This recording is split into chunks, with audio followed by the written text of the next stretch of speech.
하나님의 말씀은 에스겔 16장 1절입니다. 구약성경 바른 성경으로 1030쪽 에스겔 16장 1절.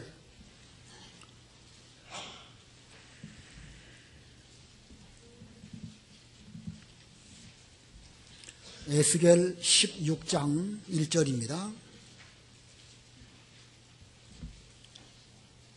봉독하겠습니다. 여호와의 말씀이 내게 임하셨다. 인자야, 너는 예루살렘에게 자기의 역겨운 것들을 알려주어라. 주 여호와가 예루살렘에게 이같이 말한다. 내 근본과 내 태생은 가나안 땅이니 내 아버지는 아모리 사람이고 내 어머니는 헷 사람이다. 내 태생에 대해 말하자면 내가 태어났을 때 내 탯줄을 잘리지 않았으며 너는 정결하게 물로 씻기지도 않았고 소금을 바르지도 않았으며 강보에 쌓이지도 아니하였다. 어떤 눈도 너를 불쌍히 보지 않았으며 이 일들 중 하나라도 행하여 내게 긍휼을 베풀지 아니하였다. 내가 태어나던 날에 사람들이 내 생명을 혐오하여 들판에 버렸다. 내가 내 곁을 지나다가 내가 피투성이인 채 버둥대는 것을 보고 피투성이인 내게 말하기를 살아라 하였고 피투성이인 내게 다시 말하기를 살아라 하였으며 내가 너를 들의 풀같이 풍성하게 하였더니 내가 크게 자라서 보석들로 꾸밀 때가 되었고 내 유방이 자리 잡았으며 내 머리털도 무성해졌으나 너는 벌거벗은 맨몸이었다. 내가 내 곁을 지나며 너를 보니 너의 때가 사랑의 때이므로 내가 내 옷을 펼쳐 내 벌거벗음을 가려주고 내게 맹세하고 너와 언약을 맺어 내가 내 것이 되었다. 주 여호와의 말이다. 거기까지 봉독하겠습니다. 여기 6절 하반절 보면 피투성이인 내게 말하기를 살아라 하였고 피투성이인 내게 다시 말하기를 살아라 하였으며 여기 살아라는 말씀이 두 번 나오고 피투성이인 그 이스라엘 백성들에게 다시 말씀하시기를 살아라 이렇게 말씀하셨습니다. 이 말씀에 의해서 오늘 말씀 제목은 살아라 피투성이인 너는 살아라, 이것이 오늘 제목입니다. 제목이 중요하니까 잘 기억하시고 여러분 마음속에 잘 간직하시면 감사하겠습니다. 한번 따라서 해보시겠습니다. 살아라 피투성이인 너는 살아라. 다시 한번 살아라 피투성이인 너는 살아라. 예, 개역 성경에는 피투성이라도 살라 이렇게 말씀하였고 개역 개정에는 피투성이라도 살아있어라 이렇게 말씀하였습니다. 이 말씀을 의역을 한다고 하면 끈질기게 어려운 가운데서도 살아남아라 그런 뜻입니다. 여기 너는 누구일까? 본문의 너는 이스라엘 백성들입니다. 역사적인 이스라엘 백성들, 애굽에 종살이도 했고 바벨론 70년 포로 생활됐던 그들에게 대해서 하나님께서 살아라 피투성이인 너는 살아라 이렇게 말씀하신 것입니다. 자, 이 본문을 보면 이스라엘 백성들을 대하여서 길가에 버려진 여자아이로 비유하셨습니다. 하나님 아버지께서는 그 길가에 버려진 여자아이를 데려다가 살려주시고 또 가장 좋은 곳으로 먹이시고 입히시고 그래서 최고로 아름다운 그런 사람으로 만들어 주셨습니다. 하나님의 은혜로 말미암아 그 여자아이가 정말로 아름다운 그런 여인이 되었지만 성숙한 여인이 되었을 때에 그는 하나님 아버지를 버리고 이방 잡신들을 섬기게 되었고 이방 잡신을 섬긴 그것을 성경은 음행이고 또 간음이라고 표현하였습니다. 오늘은 거기까지는 나가지 않고 그냥 그 앞부분만 8절까지만 말씀을 전하려고 합니다. 본문의 내용이 이스라엘을 여자아이로 비유하는 이런 상징성이 강한 그런 말씀들이기 때문에 이것이 무엇을 상징하는지 똑바로 알려고 하면 이스라엘의 역사를 제대로 알아야 되는 것입니다. 이스라엘이 과거에 애굽에 종살이 하다가 400년 만에 거기서 해방되었고 또 바벨론 70년 포로 생활을 하는 이런 내용들을 똑바로 잘 알아야 이 말씀이 무엇을 상징하는지 제대로 알 수가 있다는 말씀입니다. 자, 본문 1절, 2절 읽으시기 바랍니다. 1절 여호와의 말씀이 내게 임하셨다. 인자야, 너는 예루살렘에게 자기의 역겨운 것들을 알려주어라. 예, 하나님의 말씀이 에스겔에게 임하셨습니다. 에스겔에게 말씀이 임한 때는 바벨론 포로 때이고, 에스겔 1장 1절로부터 쭉 보면 에스겔이 유브라테스 강의 한 지류인 그발 강가에 있었을 때에 환상으로 그에게 계시해 주셨습니다. 이 에스겔서 전체는 환상으로 본 것을 기록한 말씀입니다. 환상으로 본 것이기 때문에 상당히 상징성이 강하고 또 비유한 말씀들이 많이 있어서 이게 난해합니다. 자, 이 계시를 통해서 이스라엘이 얼마나 역겨운 짓을 하였는가, 이것을 이 하나님께서 말씀하셨습니다. 여기 1절에 2절에 인자야, 인자라고 표현하였죠. 에스겔을 두고 하나님께서는 인자야라고 부르셨습니다. 신약 성경의 인자는 그리스도를 나타내는 대명사입니다. 그래서 신약 성경의 인자 그러면 이것은 즉 예수 그리스도를 가리키는 말씀입니다. 그러나 이 에스겔서에 나오는 인자는 조금 다릅니다. 에스겔의 인자, 인자, 사람의 아들이라는 뜻이죠. 존귀하신 하나님 앞에서 에스겔은 하나의 보잘것없는 인간이다, 그런 뜻으로 인자라고 표현을 한 것입니다. 이 에스겔서에 인자라는 표현이 93번이나 나온답니다. 자, 이 에스겔서, 이때는 이스라엘이 출애굽한 지 900년가량 지난 때입니다. 출애굽한 이후 그들은 가나안 땅에 7족속을 다 몰아내고 솔로몬 왕 때까지 점점 부흥해서 최고의 전성기를 그들은 보냈습니다. 솔로몬 왕 때에 이르러서 금으로 성전을 짓고 하나님의 명예로운 그 영광을 만방에 드러내기 위해서 아주 아름다운 그 성전으로 만들었습니다. 그러나 그 이후에 하나님을 섬긴다고 하는 그들의 신앙은 점점 변질되었습니다. 그들의 신앙생활은 차차 형식적으로 변해가고 말았습니다. 그러다가 마침내 하나님의 징벌이 임하게 되었는데, 그 징벌로 말미암아 예루살렘 성은 다 무너지게 되었고, 그들이 그렇게 자랑했던 예루살렘 성전도 다 불타고 무너지고 말았습니다. 그 안에 있던 여러 가지 금은 기명들은 바벨론 나라에게 다 빼앗기고 말았습니다. 청년과 노인들은 다 죽임을 당하였고, 특별히 똑똑하고 지혜로운 청년들은 바벨론으로 포로 잡혀가고 말았습니다. 이것은 마치 뭐와 같으냐면, 그 화초가 꽃을 피우기 위해서 꽃대가 올라오는데 그 꽃대가 꺾인 것과 비슷합니다. 화차가 꽃을 피우기 위해서 꽃대를 올리는데 그것을 꽃대가 꺾여지게 된다고 하면 그 뒤로 그 화초는 어떻게 될까요? 거기서 그냥 끝장이 나고 죽고 말까요? 아니면 꽃을 피우고 열매를 맺히기 위해서 또 다른 꽃대를 올릴까요? 저는 그 화초에 대해서 관심 별로 없고 취미도 없습니다. 잘 모릅니다. 그런데 어떤 유명한 식물학자의 책을 보니까 식물들도 종족 보존의 그 본성이 있다고 합니다. 그래서 꽃대가 꺾이면 반드시 그 해에 그 꽃도, 그 식물도 자기 종족 보존을 하기 위해서 새로운 꽃대를 올려보낸다는 것입니다. 그래서 꺾이면 올려보내고 또 꺾이면 또 올려보내려고 하는 그런 본성을 가지고 있다는 것입니다. 그래서 들의 초식동물들이 풀들을 다 뜯어먹으면 풀들이 다 죽어서 더 이상 없어져 버릴 것 같아도 뜯어먹는 것이 오히려 풀들을 더 무성하게 만든다는 것입니다. 또 사람들은 자기들이 원하는 시점에 꽃을 피우기 위해서 잔인하지만 꽃대를 일부러 꺾어버리는 그런 경우도 있다고 합니다. 이스라엘이 바벨론 포로 잡혀온 것, 마치 그와 같습니다.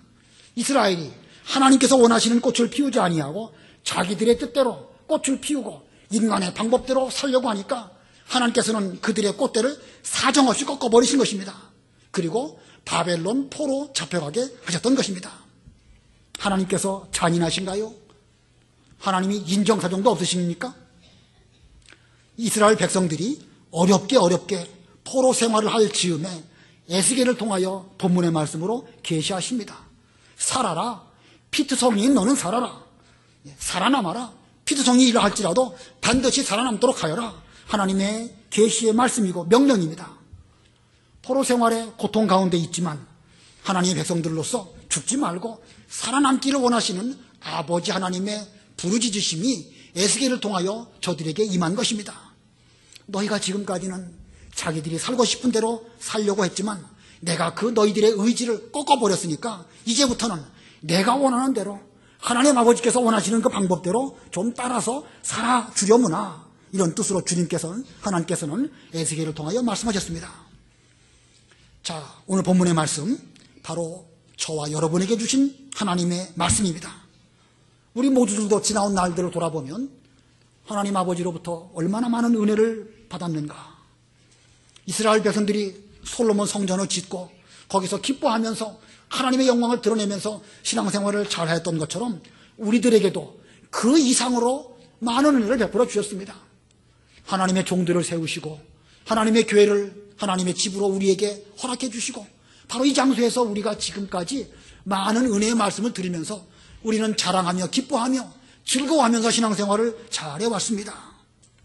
그러나 우리의 과거의 모습, 지금의 내 모습을 보면 내 방식대로, 인간의 방식대로 살면서 거기서 꽃을 피우려고 하였기 때문에 그것을 하나님께서 기뻐하지 않으셨고, 우리들의 생각, 우리들의 의지, 인정사정 없이 하나님께서 꺾어버리셨습니다. 그러나 그렇다고 해서 하나님께서는 우리가 완전히 죽어버리기를 원하셔서 이렇게 하신 것은 아닙니다. 우리에게 대해서 하나님께서 뭐라고 말씀하십니까? 살아라. 피투성이인 너는 살아라. 이렇게 지금도 하나님께서 우리에게 대해서 부르짖고 계신 것입니다. 아버지 하나님의 음성을 우리가 잘 들어야 됩니다. 그러므로 우리는 살아야 됩니다. 살아남아야 됩니다. 지금까지 내 방식대로 살았던 거 다 내버리고 이제부터는 하나님의 방식, 하나님의 뜻, 성경 말씀대로 살아야 되는 것입니다. 자, 하나님께서 우리에게 원하시는 하나님의 방식이 무엇일까? 하나님은 우리가 앞으로 어떻게 살기를 원하시는가? 오늘 본문에서 두 가지로 요약해서 말씀드리고자 합니다. 하나님께서 우리에게 원하시는 삶의 방식이 무엇일까? 그 중에 첫 번째는요, 대속의 은혜로 살아라. 대속의 은혜로 살아라는 것입니다. 사람들에게는 버림을 받았을지라도 예수님께서 우리를 위하여 피 흘려주신 대속의 은혜로 살아라. 이 말씀을 본문이 우리에게 비유로, 상징으로 말씀하고 있습니다.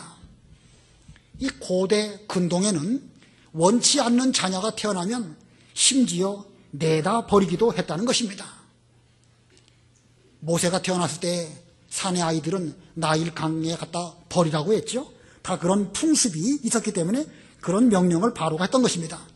특별히 여자아이의 경우 그 아기를 위해서 가장 기본적으로 해주어야 할 것도 하지 아니하고 그냥 문 밖에 내다 버리는 그런 일도 있다고 합니다. 요즘에 생각해 보면 설마 그런 사람이 있을까? 근데 어젠가 오늘인가 뭐 언제 뉴스도 보니까 또 뭐 내다 버린, 화장실에 내다 버린 그런 아이가 있다고 하더라고요. 있어요. 탯줄도 자르지도 않고 물로 깨끗하게 씻지도 아니하고 소금으로 잘 발라주지도 않고, 아기가 태어나면 소금으로 발라줍니까? 잘 모르겠습니다. 우리 산부인과 의사 계시면 좀 나중에 한번 답해 주시면 좋겠습니다. 옛날에는 소금을 발랐던 모양입니다. 그리고 강보로 잘 쌈해 주어야 적어도 그것이 기본적으로 새로운 생명에게 대해서 해 주어야 할 것인데 그런 조치도 하지 아니하고 내버렸습니다. 본문 3절로 5절 읽어보세요. 3절 주 여호와가 예루살렘에게 이같이 말한다. 내 근본과 내 태생은 가나안 땅이니 내 아버지는 아모리 사람이고 내 어머니는 헷 사람이다. 내 태생에 대해 말하자면 내가 태어났을 때 내 탯줄은 잘리지 않았으며 너는 정결하게 물로 씻기지도 않았고 소금을 바르지도 않았으며 강보에 쌓이지도 아니하였다. 어떤 눈도 너를 불쌍히 보지 않았으며 이 일들 중 하나라도 행하여 내게 긍휼을 베풀지 아니하였다.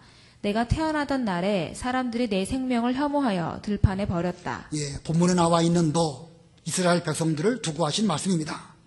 본래 이스라엘 백성들은 아브라함, 이삭, 야곱의 후손입니다. 그러나 그들은 하나님의 명령에 의해서 가나안 땅에 살았지요. 그래서 여기 너희들의 근본은 가나안 땅이다. 아모리 족속과 헷 족속들과 같다. 이렇게 말씀한 것은 그들의 근본적으로 살았던 땅은 가나안 땅이었는데 그러다가 그들은 애굽으로 내려가서 살게 되었죠. 예, 그 야곱 때에 70명이 애굽으로 내려가서 살았습니다. 그들은 마치 버려진 어린 아기와 같았습니다. 400년 동안이나 애굽에 살았는데 그곳에서 종살이를 했어도 아무도 이 이스라엘 백성들을 긍휼히 여기지도 아니하였고 관심조차 보이지 않았습니다. 그들은 마치 갓난아기가 태어났을 때에 탯줄도 자르지 않고 깨끗이 물로 씻겨주지도 아니하고 소금도 바르지 아니하고 포대기로 싸매지도 아니한 채 애굽의 세상에 버려진 이런 가운데 있었던 것입니다. 마치 모세가 나일 강가에 버려진 것과 같은 그런 상황이 그 당시의 이스라엘 백성들의 모습이었습니다. 그러나 아무도 불쌍히 여기지 아니한 그때에 하나님께서 그들에게 은혜를 베풀어 주셨습니다. 본문 6절, 우리 6절 다 같이 합독하겠습니다. 6절 시작. 내가 내 곁을 지나다가 내가 피투성이인 채 버둥대는 것을 보고 피투성이인 내게 말하기를 살아라 하였고 피투성이인 내게 다시 말하기를 살아라 하였으며, 여기 내가 내 곁을 지나다가 하나님께서 애굽에 버려진 이스라엘 백성들 곁을 지나다가, 여기 지나가셨다, 지나가셨다는 이 단어를 잘 유념해 보시기 바랍니다. 하나님께서 애굽에 버려진 이스라엘 백성들 곁을 지나가신 적이 있으신가요? 언제 하나님께서 애굽에 버려진 이스라엘 백성들 곁을 지나간 적이 있었습니까? 모세를 통하여 10가지 재앙 가운데 이게 제일 마지막 재앙, 장자 재앙이 임하게 되었습니다. 장자 재앙은 전 애굽에 있는 마다들이나 첫 새끼들이 다 죽는 그런 재앙입니다. 이 재앙을 피하기 위해서 이스라엘 백성들은 양을 잡아서 그 피를 문과 문 설주에 바르게 하셨습니다. 자, 그렇게 함으로 여호와의 사자가 지나가실 때에 재앙이 임하지 아니하고 그냥 지나가게 되었습니다. 이것을 기념하기 위해서 지키는 절기, 무슨 절기죠? 유월절입니다. 유월절의 말의 뜻이 무엇입니까? 지나갔다는 뜻입니다. 예, 지나갔다. 그 유월절의 뜻인 것입니다. 자, 예수 그리스도의 피를 상징하는 양의 피가 있음으로 말미암아 이스라엘 백성들은 죽지 아니하고 지나가서 살게 되었다. 마땅히 죽어야 되는데 예수 그리스도께서 대신 죽어주심으로 죽지 않고 사는 은혜를 입었다. 그 은혜를 우리는 무슨 은혜라고 합니까? 대속의 은혜라고 하는 것입니다. 예수님의 대속의 은혜로 사는 것입니다.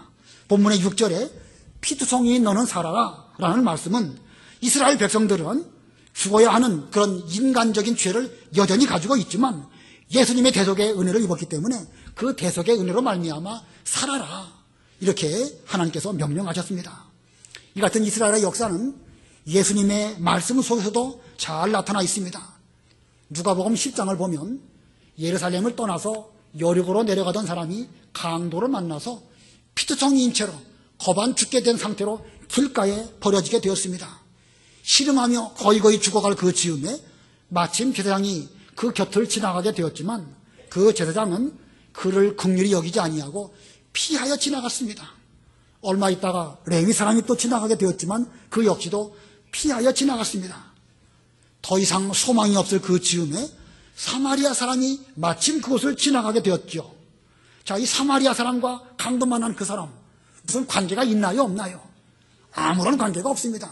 사마리아 사람이 그 강도 만난 그 사람을 그냥 놓고 지나간다 하더라도 본래 이 강도 만난 사람과 사마리아 사람은 그 전에부터 상종도 하지 않았던 그런 관계였기 때문에 왜 그냥 지나갑니까? 왜 나를 구해주지 않습니까? 말할 수 없습니다. 그러나 그분, 그 강도, 그 사마리아 사람, 그분께서는 그 강도 만난 그 사람을 보셨고 또 불쌍히 여겨주셨고 가까이 와주셨습니다. 그리고 기름과 포도주로 그의 상처를 잘 싸매 주시고 그리고 주막으로 데려다 주셨습니다. 자, 이 사마리아 사람 누구시지요? 바로 예수 그리스도이십니다. 사람들은 아무도, 대제사장이나 혹은 레위 사람들 아무도 관심 가져주지 아니할 때에 혹시 뭐 그들이 관심 가져준다 할지라도 우리의 죄 문제를 해결해 줄 수 없지요. 그러나 예수님께서는 우리에게 대해서 관심을 가져주시고 사랑해주시고 가까이 와주시고 기름과 포도주로 우리의 죄의 상처를 다 싸매주시고 살려주시고 하나님의 교회로 이끌어 주셨습니다.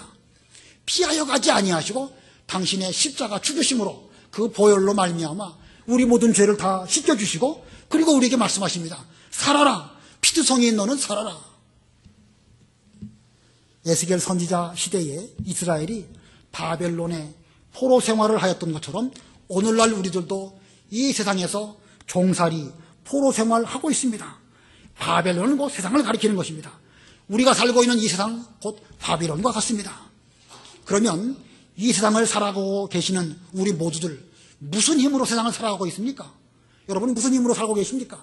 돈 버는 재미, 친구 만나는 재미, 열심히 운동해서 건강해지는 재미, 이런 거로 살고 있습니까? 예, 세상 사람들은 그런 것들을 재미로 삼아서 살고 있지만 적어도 하나님의 택한 백성인 우리들은 그래서는 안 되는 것입니다.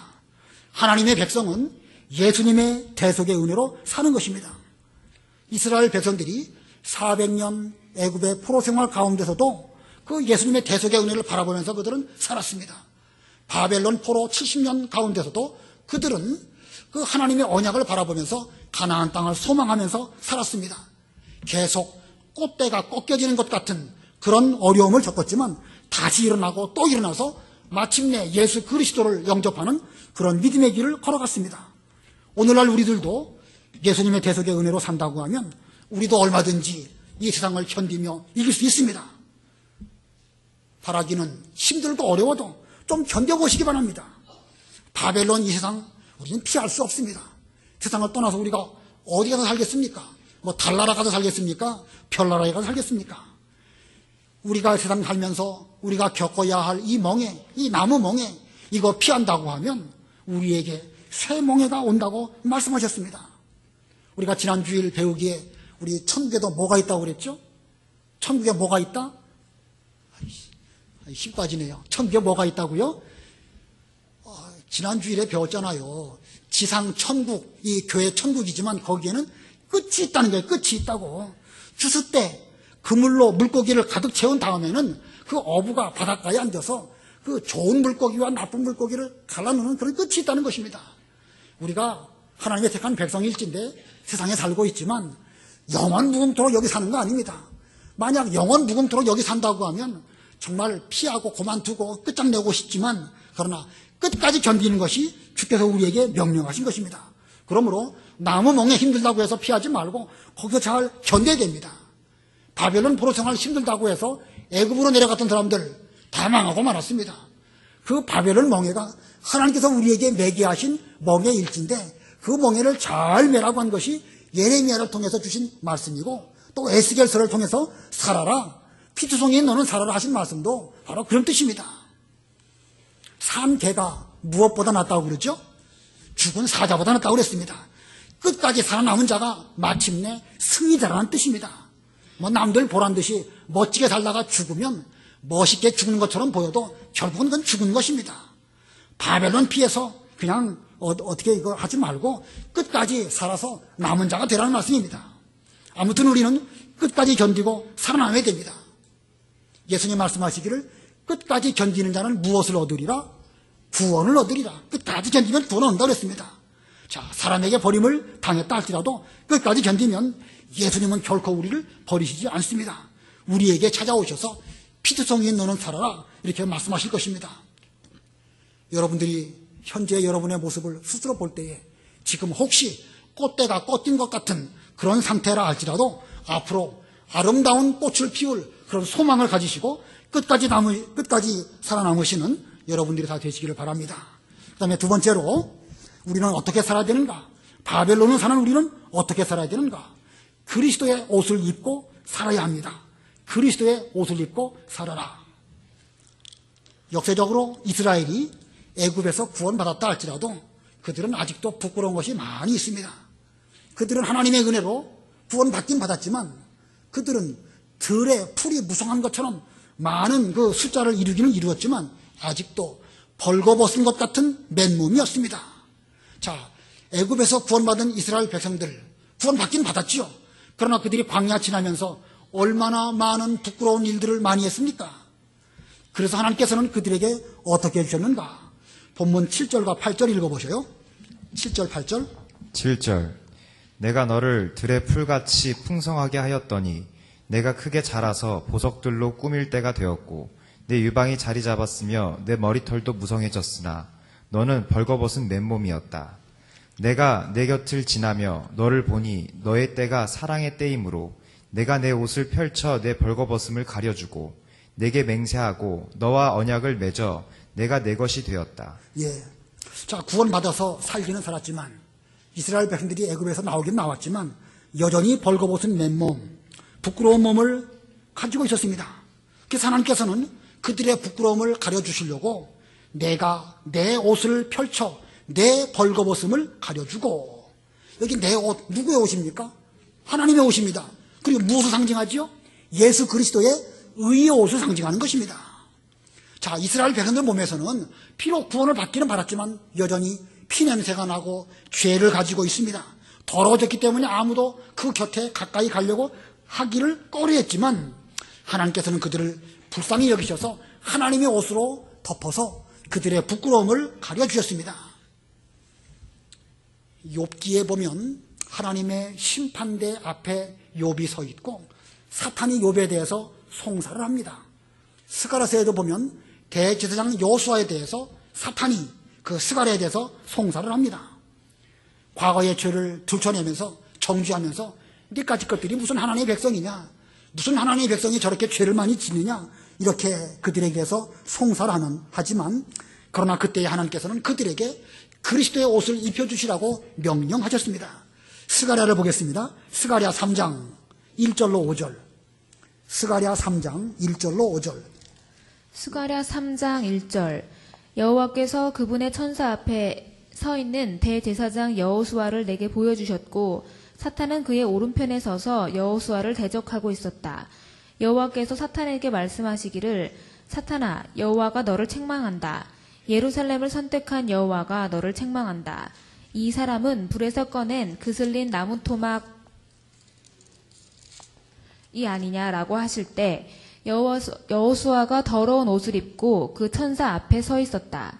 여호와께서 자기 앞에 서 있는 자들에게 대답하여 말씀하시기를 그가 입고 있는 더러운 옷을 벗겨라 하시고 여호수아에게 말씀하시기를 보아라, 내가 너의 죄를 제거하여 버렸으니 이제 너에게 예복을 입혀주겠다라고 하셨다.